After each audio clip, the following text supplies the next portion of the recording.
नमस्ते सभी साथियों को। मेरा नाम AK सिद्धार्थ है और आप मुझे इस पे देखते रहते होंगे VIP न्यूज़ टुडे पे। मैं सिर्फ जनता सरकार मोर्चा की ही ज़्यादातर वीडियो डालता हूँ। तो लोग पूछते हैं कि आप कैसे पत्रकार हो, सबका दिखाना चाहिए। तो मैंने बोला कि जो सच बोलेंगे उन्हीं का तो दिखाएंगे। जेसम के अलावा तो कोई सच बोल ही नहीं रहा है ना। बिल्कुल। तो आप सब लोग यहाँ छपरा में बैठे हैं। बिहार का ये ज़िला है और बिहार को पूरी दुनिया में पावन धरती कहा जाता है। सबसे ज़्यादा संपदा वाला देश जो है आज भिखारी बना दिया है, तो ये समझना पड़ेगा। अच्छा, एक चीज़ मुझे ये बताइए कि सभी के घर में बच्चे होंगे, किसी के घर में छोटे होंगे, बड़े भी होंगे, है ना। तो आप 2 मिनट मेरी बात ध्यान से सुनिएगा, क्योंकि बड़े भाई साहब हैं और उधर गए हैं, वही लोग आपसे बातचीत करेंगे। मैं सिर्फ 2 ही मिनट आप लोगों की लूँगा। तो छोटे और बड़े बच्चे आपके घर में हैं। आज हर परिवार के बच्चे बिगड़ चुके हैं,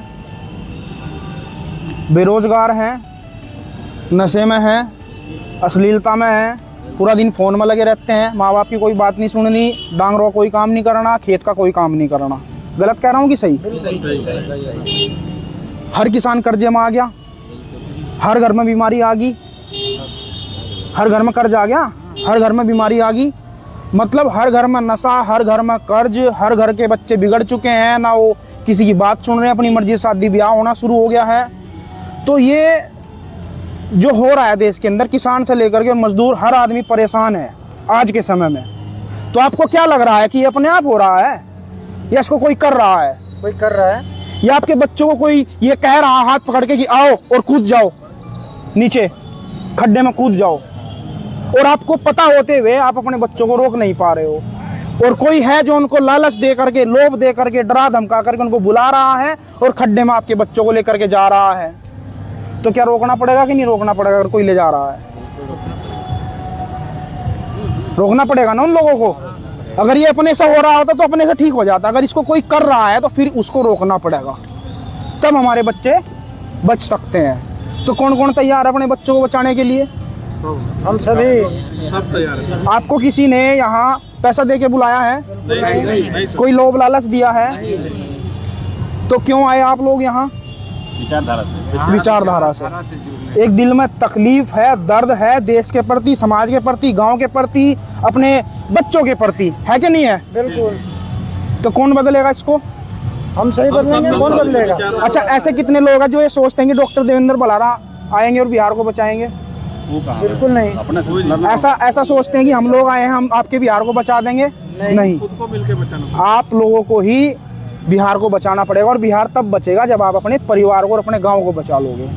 सबकी जमीन जा चुकी है, सब कर्जे में हो चुका है, नशा हर गली हर मोहल्ले में बिक रहा है, ठीक है ना। नेता अधिकारी जो है सिर्फ लूटने पर लगे हुए हैं। जितना ऐसे अधिकारी बैठे हैं, ये दिन भर यही गुणागणित करते रहते हैं कि भूमि अधिग्रहण कहाँ हो। नेता यही सोचता रहता है कि पेट्रोल पंप कहाँ खोलूं, शराब के ठेके कहाँ मिले और बड़ी बड़ी कॉलोनी में कहाँ काटूं। हो रहा है कि नहीं हो रहा है? तो पूरा परिवार बिल्कुल बर्बाद हो चुका है। अब बात करते हैं संपदा की और आपके शरीर की। जिस समय ये महामारी आई कोविड-19, उस समय डॉक्टर पैपलो ने लाइव आकर के इसका पूरा खुलासा किया और 3 दिन बाद उनकी डेड बॉडी मिली थी। कैसे मिली, रहस्यमय तरीके से, क्या हुआ, कुछ नहीं पता। अब तक भी रहस्य बना हुआ है। डॉक्टर पैपलो, उसको सर्च कर लीजिएगा। उसके बाद जिस कंपनी ने वैक्सीनेशन आप लोगों को लगाया, कोविशील्ड और कोवैक्सीन कंपनी, महाराष्ट्र ने 10,000 करोड़ रुपए का जुर्माना लगाया उन कंपनी के ऊपर, और उन्होंने स्वीकार किया है कि हमने जबरदस्ती नहीं की किसी के साथ में।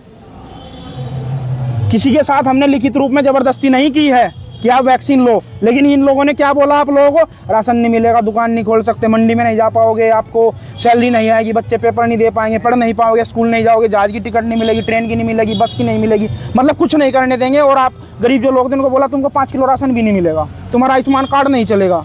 ऐसा ही बोल बोल के लोगों को ठोका ना इन्होंने इंजेक्शन। और अब पूरे देश के अंदर जो साइड इफेक्ट आ रहे हैं जी, हाँ, अब पूरे देश के अंदर जो साइड इफेक्ट आ रहे हैं, heart attack, brain haemorrhage, paralyse, cancer, turbo cancer और ब्रेन ट्यूमर से लेकर के, और हार्ट, ये आपका किडनी और लीवर जो फेल आ रहा है, अब आप देख रहे होंगे कि बहुत ज़्यादा है। ऐसा क्यों है? क्योंकि वैक्सीनेशन के माध्यम से आपके शरीर में जहर उन्होंने डाल दिया। उसके बाद अमेरिका के जो साइंटिस्ट थे डॉक्टर एंथोनी फोची, FAUCI, गूगल पर सर्च कर लीजिएगा, उनके ऊपर अमेरिका के अंदर मुकदमा हो गया है और उनको जो PIL वहाँ के लोगों ने डाला और जवाब मांगा कोर्ट के माध्यम से उससे, तो उसको जब कोर्ट में बुलाया गया तो उससे पूछा जा रहा है कि तुमने जो नियम बनाया था 6 फीट की दूरी और मास्क जरूरी है, किस आधार पे बनाया, साइंटिफिक आधार क्या है इसका? मास्क लगाने से तो उल्टा आदमी बीमार होता है, थैलास्सेमिया है नहीं। लेकिन वो लोगों को बोल रहा था कि लगाओ, और अभी भी आप देखो अपने आसपास स्कूल के जो बच्चे हैं मास्क लगा कर दिन भर घूम रहे हैं। वो 4-5 साल लगातार लगाएंगे तो उनके शरीर में ऑक्सीजन लेवल कम या ज़्यादा होने की वजह से उनको जो है कैंसर भी हो सकता है, लंग्स कैंसर हो सकता है, पता है ना भैया? आप लिखते भी रहो, आप इधर देखते रहो, सुन लो, क्योंकि ये बातें नहीं मिलेंगी फिर आपको, फिर आप ढूंढते रहते हो यूट्यूब वगैरह पे। अब इसके आगे आप चलिए कि पूरे देश को इन लोगों ने वैक्सीन लगा करके, जब ये पूरा खुलासा इसका धीरे धीरे होने लगा, फिर ये लेकर के आए मंकी वायरस। सुना था ना, मंकी वायरस भी आया था कुछ दिन, अभी कुछ दिन पहले अभी चल रहा था हंटा वायरस, और उस हंटा वायरस से पहले चल रहा था कौन सा, HPV वैक्सीन। मैं आपको ये बता रहा हूँ कि डॉक्टर कमलप्रीत सिंह जी ने जो किताब लिखी है द वैक्सीन क्राइम रिपोर्ट, उसमें तमाम सबूत दिए गए हैं। यानी आज के समय में अगर आपको कुत्ता काट ले या और कोई वैक्सीन आपको लेनी पड़े, एंटी मलेरिया या एंटी TB या कोई भी, या छोटे बच्चे जो पैदा हो रहे हैं BCG हेपेटाइटिस जो इंजेक्शन दिए जा रहे हैं बच्चों को, सबके अंदर वही कोरोना वैक्सीन वाला जहर उन्होंने केमिकल डाल दिया। और क्यों डाला है? क्योंकि न्यू वर्ल्ड ऑर्डर के बारे में कितने लोगों ने सुना है? हाथ उठा के बताओ जरा, सब जानते हैं ना? हाँ मुझे पता है, यहाँ वही लोग आए हैं जो जानते हैं। तो न्यू वर्ल्ड ऑर्डर की पहली डेडलाइन है डीपॉपुलेशन प्रोजेक्ट, और उसको पूरा करने के लिए वैक्सीनेशन एक रास्ता है। और ये एक अकेला रास्ता नहीं है जिससे आपको बीमार करके मारा जा सकता है, इसके अलावा बहुत सारे रास्ते हैं। प्रोसेस फूड जो आप खा रहे हैं पैकेट के अंदर आ रहा है, सबके अंदर प्रिजर्वेटिव है, सबके अंदर या तो पाम ऑयल है, जितनी नमकीन बिस्कुट कुरकुरा आप खा रहे हैं पामोलिन ऑयल में वो फ्राई करके आपको दिया जा रहा है, आपके बच्चों को दिया जा रहा है। उसके अंदर 3 चीज़ होती है, टेस्ट वो आर्टिफिशियल है, कलर वो आर्टिफिशियल है, और फ्रेगरेंस मतलब खुशबू। फ्रेगरेंस, कलर और टेस्ट तीनों ही AI बेस है। और जिसके चक्कर में हमारे बच्चे फंस जाते हैं, वो टेस्ट इस तरीके से डिजाइन करके दे रहे हैं कि आपका बच्चा उसको खाए और बार बार उसको मांगे, इस तरह से उसको डिजाइन किया जा रहा है। तो प्रोसेस फूड आपको छोड़ना पड़ेगा। दूसरा, किसी भी चीज़ वेजिटेबल से लेकर के फ्रूट्स, कोई भी सीड्स आपके पास आज देसी नहीं है, बीज अनाज का, फलों का और सब्जियों का कोई बीज आपके पास नहीं है, सारा हाइब्रिड है, बिल गेट्स के पेटेंट है। तो खेती आपकी जो है वो अब आपके हाथ में नहीं है। तो जितना जल्दी जो भी किसान हमारे बीच में हो गए, आपके आसपास आपके गांव में जो किसान है उनको समझाओ कि अपना बीज जो है रोकना शुरू कर दो, नहीं तो आने वाले समय में ना आपके खेत में बीज होगा और ना आपके घर में खाने के लिए भोजन होगा। इसीलिए आने वाले समय में जो इसका दूसरा एजेंडा है NWO का, फूड क्राइसिस का ही है। और वो कैसे आएगा? वो ऐसा आएगा कि ये 5 किलो राशन जो आपको दे रहे हैं अगले 2 साल में हाथ खड़े कर देंगे और कि हमारे पास राशन नहीं, आप पैसा ले लो, पैसा आपको CBDC में मिलेगा, ठीक है? तो CBDC जो आ रही है, सेंट्रल बैंक डिजिटल करेंसी, वो जो आ रही है वो आप लोगों को मतलब बिल्कुल पूर्ण रूप से कंट्रोल करने के लिए आ रही है। तो इनका जो टारगेट है वो आपको कंट्रोल और डिपेंड, यानी आप इनके कंट्रोल में भी रहो और इनके ऊपर डिपेंड भी रहो। तो कंट्रोल होने के लिए, अगर कंट्रोल नहीं होना है तो आपको क्या रहना है? फ्रीडम रहना है। और डिपेंड होने से पहले आपको क्या करना है कि उनके ऊपर डिपेंड अपनी व्यवस्था बना लो। तो आपको नियंत्रण करना है, आप अपने आप को फ्रीडम कर लो, यानी अपनी व्यवस्था बना लो। व्यवस्था क्या बनानी है? छपरा के अंदर अगर 3 दिन बिजली ना मिले तो पानी पीने की व्यवस्था है छपरा के गाँव वालों की या शहर वालों की? नहीं है।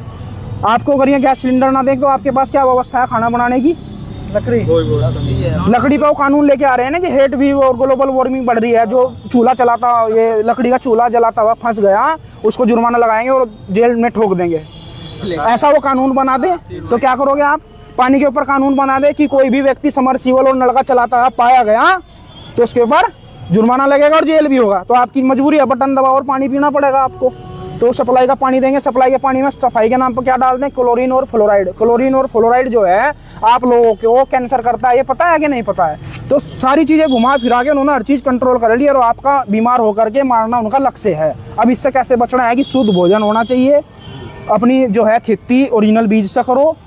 अगर आज के समय में आप अपने 1 बीघा खेत में गेहूँ डालते हो और वो मान लो 3-4 क्विंटल आपका गेहूँ हो जाता है, तो उसमें पानी का, मजदूरी का, हर चीज़ का जो खर्चा है ना, उसको अगर आप देखोगे, ध्यान से सुनो, उसको अगर आप देखोगे और देसी बीज आप डालोगे पूरे साल, कोई पानी ना डाल लो, कोई खाद ना डाल लो, कुछ ना डाल लो, तो भी कम से कम 1-1.25 क्विंटल बीघा निकल जाएगा। और जो आप हाइब्रिड बीज डाल रहे हो और उसमें आप खाद डालते हो, कीटनाशक दवाइयाँ डालते हो, तो उसको डालने के बावजूद भी आप देखो कि खेत के अंदर जो है 3 से 4 क्विंटल बीघा निकलता है गेहूँ। इतनी मेहनत करने के बाद तो जो आपका खर्चा आया उसको आप जब देखो ना तो वही 1.25 कुंटल ही गेहूं आपको बचना है। और कुदरत की ये ताकत है, इस जमीन के अंदर वो ताकत है कि इसमें आप अगर बीज डाल दोगे तो कुदरत आपको जो है 1.25 कुंटल का बीघा फिर भी देगा। चाहे आप पानी डाल लो, चाहे आप खाद डाल लो, कुछ डाल लो, चाहे आप जाकर देखो ना देखो, 1 कुंटल बीघा आपको होना ही होना है। ये ताकत है इस जमीन के अंदर, तो इसको खराब किया उन लोगों ने, तो ये आपको समझना है। और सीबीडीसी जो आ रही है ना, ये अभी एक नई पॉलिसी लेकर के आए हैं कि जो स्कूल कॉलेज की लड़कियां हैं जिनकी शादी नहीं हुई है, शादी नहीं होनी चाहिए, उसको स्कूटी फ्री मिलेगी। और उसमें कहेंगे कि सीबीडीसी से पैसा आएगा लड़की का अकाउंट में, उससे किस्त जाया करेगी। और लालच में लोग फंस जाएंगे और सीबीडीसी को ऐसे धीरे धीरे जहाँ जरूरत आपको महसूस कराई जाए और आप मजबूरी में उसको एक्सेप्ट करो, ऐसे ही फ्री लाएंगे। और जो लोग 5 किलो राशन ले रहे हैं उनको कहेंगे कि तुमको सीबीडीसी का खाता खुलेगा, उसमें पैसा मिलेगा, उस पैसे तुम किसी भी दुकान से जो मर्जी खरीद दो, राशन नहीं दे पाएंगे हम, क्योंकि है नहीं उनके पास। सारा अनाज अडानी के साइलोज में भेज रहे हैं, इधर से अडानी के साइलोज में सारा अनाज जा रहा है, उधर से जो 5 किलो राशन दे रहे हैं वो बंद किया जाएगा आपका। और जो 5 साल के लिए अग्निवीर योजना भर्ती की थी वो सब खाली होने वाले हैं 2027 में। तो सारी फोर्स अडानी खरीदेगा और अडानी खरीद कर अपने गोदाम से उनकी सुरक्षा कराएगा। और जब आपके पास खेत में ये बीज नहीं देंगे, अभी आप देखो कि केमिकल डाला जा रहा है ना, वेदर मॉडिफिकेशन, शब्द नोट कर लो, वेदर मॉडिफिकेशन, क्लाउड सीडिंग और आपका हार्प एंड केमिकल्स टेक्नोलॉजी, जो ये है ये आपके मौसम को कंट्रोल करने के लिए है। क्योंकि इसमें जो है ये 2016 में पर्यावरण मंत्री थे अनिल माधव दवे, उनका रिकॉर्डेड बयान है राज्यसभा का। उन्होंने बोला कि ये जो केमिकल्स चल रहा है इसके माध्यम से भारत के मौसम को कंट्रोल किया जा रहा है, बारिश को कंट्रोल किया जा रहा है, भूकंप को, आंधी को, तूफान को, ओले को, सारी चीज़ कंट्रोल की जा रही है। 3-4 दिन के बाद वो मतलब इस्तीफा देना पड़ा और फिर वो रहस्यमय तरीके से वो भी गायब हो गए। समझ रहे हैं, सर्च कर लेना, कोई ऐसी चीज नहीं बोल रहे हैं। तो कहने का मतलब ये है। और अब तो आईआईटी कानपुर ने भी बोल दिया है कि मौसम को हम कंट्रोल कर सकते हैं। तो उससे पहले दिल्ली की जो सीएम है रेखा गुप्ता, उन्होंने भी बोल दिया है। तो ये छुपा हुआ नहीं रहा है कि मौसम इनके कंट्रोल में है या नहीं। अब मौसम पूरा कंट्रोल में है। केमिकल छिड़क के आपके आम की फसलें, मैं सहारनपुर से हूँ तो मेरे सहारनपुर में पिछले 3-4 साल से आम नहीं होने दिया जा रहा है।